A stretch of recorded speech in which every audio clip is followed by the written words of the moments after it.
Hello, West Texas gardeners. I'm John Capadonna, and this is the second in my West Texas vegetable gardening series. And today I'm going to show you how to salvage leggy tomato seedlings. When you have tall tomato seedlings, and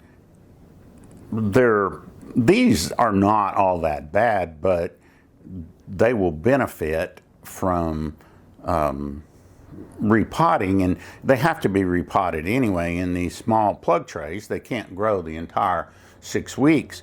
Tomatoes grow very quickly, but the key is that the time to transplant them is when they've developed their first set of true leaves, and you can see that these leaves right here are seed leaves or cotyledons, and they supply the seedling with food energy during the time the seedling is growing, from the time it germinates until the time that it develops true leaves.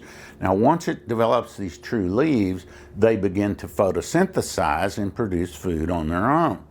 And eventually these seed leaves will turn yellow and fall off, or sometimes they hang on until you transplant. And you can actually transplant these seedlings all the way up to these seed leaves easily. And these fine hairs along the stem will turn into roots. And tomato seedlings transplant very easily. They're very hardy. So sometimes you may be a little intimidated by these, wondering if these seedlings are delicate or fragile. And the truth is, they're really pretty robust. So let's just get started. And I'm going to reset the camera so that you can see up close what I'm doing. And we will repot a couple of these seedlings. All right, of course, the first thing you're going to need is a pot and some soil. And I'm going to fill this pot with soil. And it's important that your soil be nice and loose. And I've added some vermiculite to this soil just to help it hold water and resist compaction. Now, I'm going to pick a couple of the tallest seedlings. And by the way, this is my very sophisticated tool, transplanting tool, and it's a baby spoon, plastic baby spoon that you can find at virtually any grocery store.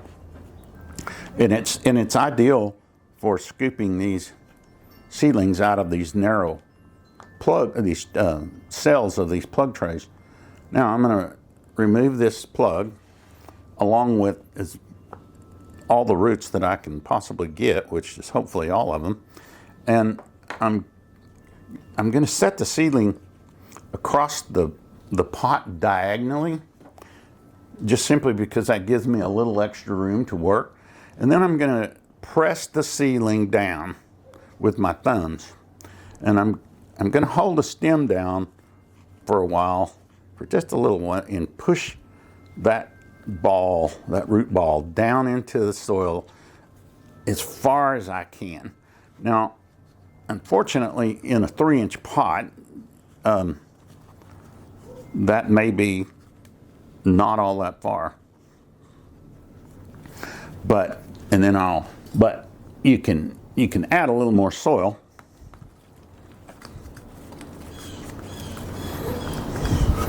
And improve the situation some.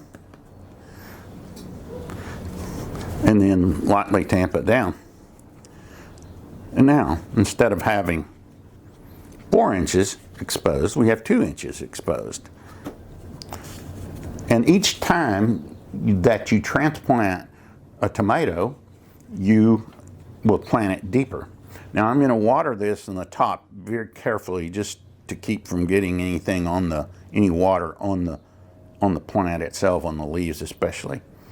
And then I'm going to transfer it to this tray of water, just to let it soak up from the bottom and thoroughly saturate the pot with water. And then now let's do one in a bigger pot. This is a 4-inch pot, and this is what I prefer to use when I'm growing my seedlings out, because I grow my tomato seedlings for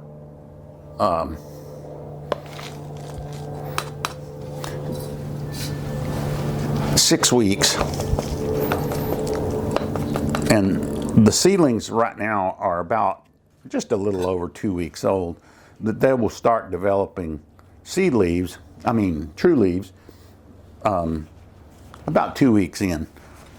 And that's when you want to transplant them, when they've just developed their true leaves. Now, this one, this being a round pot, of course, does not have a wider spot, so we'll just lay it across the top of them.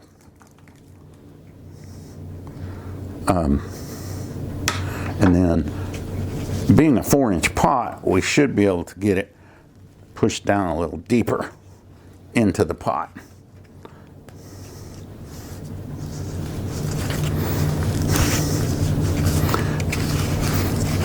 And we're going to do the same thing.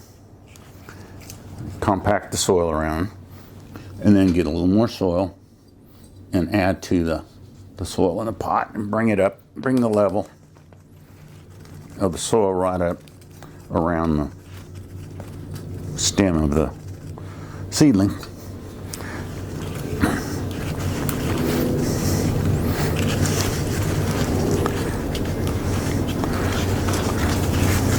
And that's all there is to it. And now you've successfully transplanted your seedlings, and you've improved the situation with the legginess at the same time. And has an added benefit that it will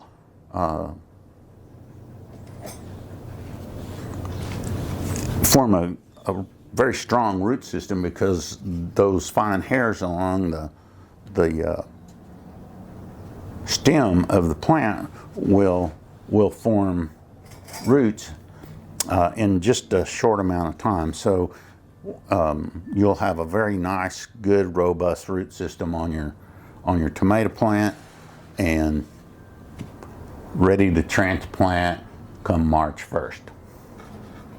Label your plants.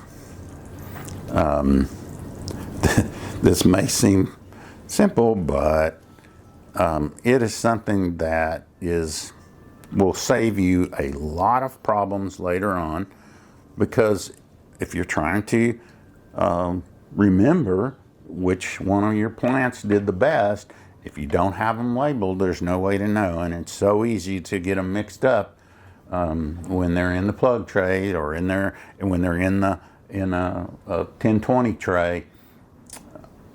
So be sure, as your final operation, is to put a label in each pot.